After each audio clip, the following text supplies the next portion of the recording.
ஏக இறைவன் அல்லாவின் நல்லடியார்களே, நம் அனைவருக்கும் அந்த ஏக இறைவன் அல்மைக்கினுடைய அருள் உண்டாவதாக. இன்னைக்கு பேப்பரை எடுத்தீங்கன்னா இந்த மேட்டர் தான். கொலை, குத்து, வெட்டு, மோசடி, இதான். மாமனார் மாமியார், புள்ள, புருஷன், மனைவி, இந்த பிரச்சனை.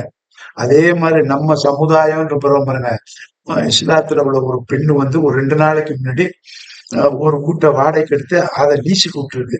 இந்த மாதிரி ஊர்கள் பல ஊர்கள் எடுத்து லீஸுக்கு புது புது மாதிரியான டெக்னிக் எல்லாம் இன்னைக்கு நடக்குது. அப்ப இப்படிப்பட்ட இந்த மக்கள்லாம் இந்த இந்த மக்களோட நம்ம வாழக்கூடிய நிலைமைக்கு நாம வந்துட்டோம். அராஜகம், அட்டூழியம், பயங்கரமான படுபாத செயல் எல்லாம் இப்ப ரொம்ப லேசா நடக்குது. இப்ப இந்த லேசா நடக்கிற டைம்ல தான் நம்ம வாழ்றோம். இப்ப நாம வாழ்றோம்னா நம்ம பிள்ளைகளோ, நம்முடைய குடும்பத்தார், நம்ம சுத்தி உள்ள மக்கள், இவங்களையெல்லாம் நம்ம பாதுகாக்கிற பொறுப்பு நம்ம கிட்ட இருக்குது. ஒண்ணு சட்டம் பாதுகாக்கும், சட்டத்தினுடைய அச்சம் வேணும். சட்டத்தினுடைய அச்சம் இல்லை. அதே மாதிரி இறைவனுடைய அச்சம் வேணும், இறைவனுடைய அச்சம் இல்லை. சட்டத்தினுடைய அச்சம் இல்லைன்னா பனிஷ்மெண்ட் கம்மி. அது மட்டும் இல்லாம நாம சட்டத்தாலே விலைக்கு வாங்கலான்னு ஒரு தைரியம் வந்துருச்சு. வேகம், போராமை, நிறைய பணம், ஆணவம், அகந்த, பேராசை தான் இது மெயின் காரணம். இவ்வளவையும் வச்சுக்கிட்டு ஆணவத்துல ஆடுறாங்க. இந்த மாதிரி ஆடுறவங்கள்ட்ட செய்யற பாவ செயலாம் பாத்தீங்கன்னா சர்வசாதாரணம் நடக்குது. இப்ப அந்த சர்வசாதாரணம் நடக்கும் போது படிக்கிற நாம பயப்படுறோம். உண்மையிலே ஒரு நியாயமான ஒரு நல்ல குடும்பத்துல உள்ளவங்கலாம் பாக்குறது போது பேப்பர்ல வருது, குடும்பம் மாறும் போது, பிள்ளையிடம் மாறும் போது, நம்ம மாறும் போது அவங்க பயப்படுறாங்க. அடுத்து இந்த மாதிரி பரதாம கொலை பண்றாங்க, பரதாம அபகரிக்கிறாங்க, பரதாம இந்த காலையில செய்யறாங்க, பரதாப்படுறான். ஆனா ஒரு நாள் பரதாம 2ஆம் நாள் 3ஆம் நாள் அது லேசாக்கிறான். இப்ப இந்த செயலெல்லாம் பார்க்கும் போது நமக்கே ஒரு அச்சத்தை மட்டும் உருவாக்கல, இந்த சமுதாயம் இன்னும் மோசமா போகுமோ அப்படிங்கிற நிலைமைக்கு தள்ளப்படுமோங்கிற எண்ணமும் நமக்கு உருவாகுது. அப்ப இதை நாம பார்க்கும்போது இன்னைக்கு ஒரு வசனம், இறை வசனத்தை படிச்சாங்க. அந்த வசனம் இன்னைக்கு இறங்குனது மாதிரி இருக்கு. இந்த செயலெல்லாம் பார்க்கும்போது இன்னைக்கு இறங்குன மாதிரி இருக்குது. அப்படியே படிச்சு காட்டுற மாதிரி. அல்லது ஹலக்கல் மூத்தோ அயாத்த லீ அமுலுவுக்கும் ஐயுக்கும் ஆசன் அமிழன் வகு அசீசுல் ஹக்கீம். 67வது அத்தியாயம் 2வது வசனம். அது முழுக்கு ஆட்சி அதிகாரம் என் கையில் தான் உள்ளதுங்க நான் இறைவன். அந்த என் கையில் உள்ள இறைவன் என்ன சொல்றான்? ஆட்சி அதிகாரம் என்கிட்ட இருக்குது. உனக்கு இறப்பையும் பிறப்பையும் கொடுத்து நீ நல்ல செய்வியா என்பதை உன்னை சோதிப்பதற்கு ஆத்தாங்கிறான். உன்னை சோதிப்பதற்காகத்தான் இந்த உலகத்துல உனக்கு வாழ்க்கையும் மரணத்தையும் கொடுத்த நல்ல செய்கிறியா என்பதை சோதிப்பதற்காகத்தான் இறைவன் சொல்றான். இப்ப நம்முடைய வாழ்க்கையே சோதனை தான். இப்ப இந்த சோதனையான வாழ்க்கையில வெற்றி அடையணும். அப்ப இந்த சோதனையான வாழ்க்கையில வெற்றி அடையணும்னா நாம நேரா வாழணும். நம்ம நல்லவனா இருந்தா கூட மத்தவனையும் நம்ம நல்லவனாக்கணும் போல இது. அந்த மாதிரி வந்துருச்சு. முந்தினா உண்மை ரொம்ப சர்வசாதாரணமா சொல்லுவோம். ஆனா இந்த காலத்துல உண்மையை சொல்றது ரொம்ப கஷ்டமாக்குது. உண்மையைத்தான் நம்ம சொல்றவங்களுக்கு உண்மையை சொல்ல வேண்டியதாக்குது. உண்மையைத்தான் நாம சொல்றோம் என்பதற்கு உண்மையை சொல்ல வேண்டியதாக்குது. ஏன்னு கேட்டீங்கன்னா இன்னைக்கு கடவுள் நம்பிக்கை உண்டு, கடவுள் நம்பிக்கை இல்லாதவங்க இருக்காங்க. அப்ப அவங்கள்ட்ட கூட கடவுள் நம்பிக்கை உண்டு, ஆனா அதுல ஒரு பிடிப்பு இல்லை.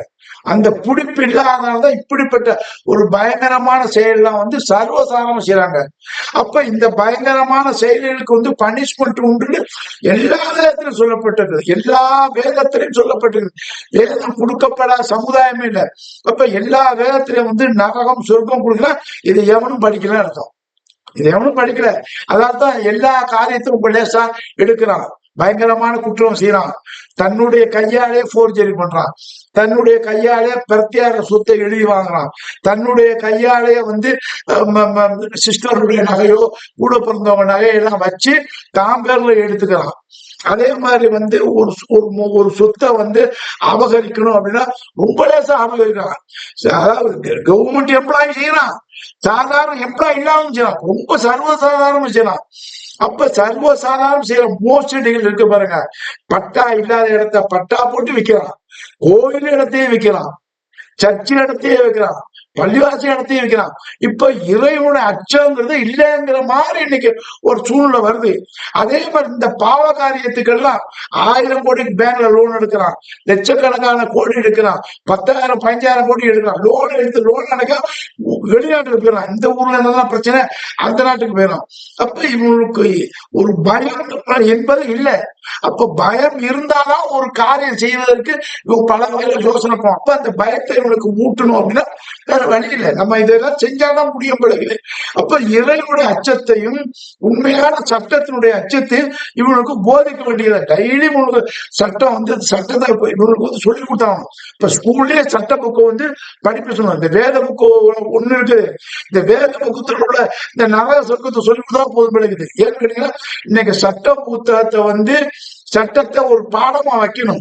அப்பதான் இந்த குற்றங்கள் வந்து குறையும், இல்லைன்னா குறையாது. ரொம்ப சர்வசாதாரணம் செய்யறாங்க. அப்ப அவங்களுக்கு ஒண்ணும் அச்சம் இல்லை, அந்த இறைவனுடைய அச்சமும் இல்லை. இப்போ இந்த இடத்துல நம்ம பார்க்க வேண்டியது என்ன அப்படின்னாக்கா, இன்னைக்கு அந்த இந்த அத்தியாயத்தை பார்க்கும்போது இறைவன் சொல்றான் இறப்பு பிறப்பு உண்டுங்கிறான்.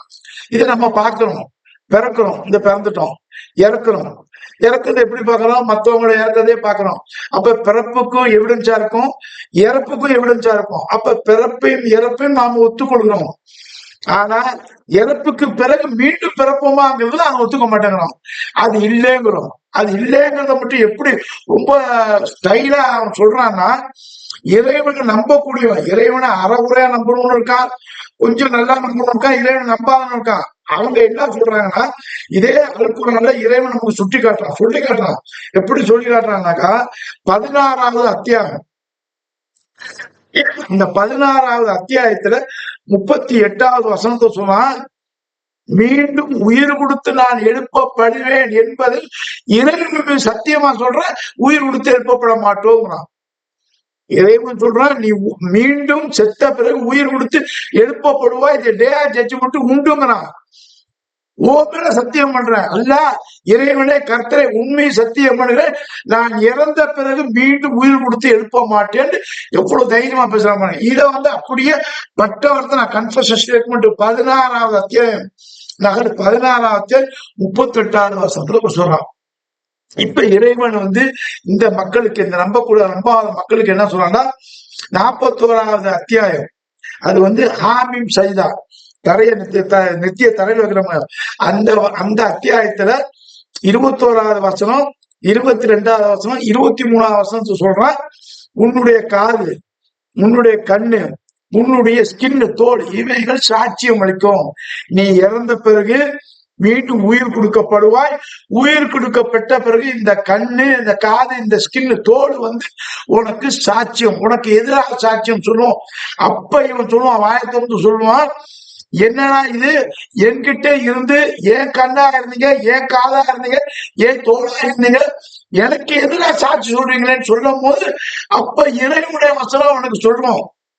எப்படி சொல்லும், இதே கண்ணு, இதே இந்த நாக்கு, இதே இந்த காதெல்லாம் சொல்லும், இவைகள் அனைத்தையும் இறைவன் படைத்தான், இவை அனைத்தையும் உனக்கு கொடுத்தான். கொடுத்த இறைவன், படைத்த இறைவன் இவைகளாக எங்களை பேச வைக்கிறான். ஆகவே நாங்கள் பேசுகிறோம், நீ செஞ்ச செயலை வந்து சொல்லி காட்டுறோம், வேற எதையும் நாங்க சொல்ல, நீ என்ன செய்யும் அந்த உண்மையை பட்டவர்த்தனமாக சொல்கிறோம். அவை உனக்கு எதிராக இருந்தா நாங்க என்ன செய்ய முடியும்? சாட்சி உண்மை. 2வது சாட்சி ஹஜ்ஜி.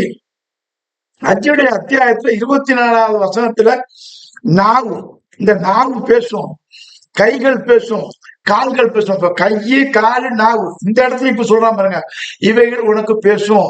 இந்த நாவு பேசுங்கும் போது என்ன பேசும்னா, குற்றம் செஞ்ச பிறகு குற்றம் நமக்கு, குற்றத்துக்கு பனிஷ்மெண்ட் இல்ல, அந்த பனிஷ்மெண்ட்டுக்கு பேசக்கூடிய தன்மை தான் உண்டு.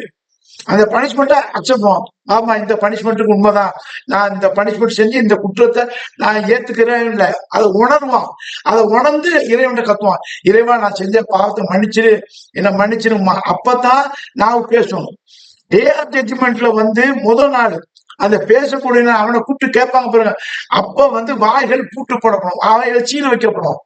அதை வந்து 36வது அத்தியாயம் யாசின்ல வந்து 65வது வசனத்துல இறைவன் சொல்ல, உன் வாய்கள் முத்திரையிடப்படும். முத்திரையிடப்பட்டு உன் கைகளும் கால்களும் எப்படின்னு சொல்லுவோம், சாட்சி சொல்லுவோம் அப்படிங்களா.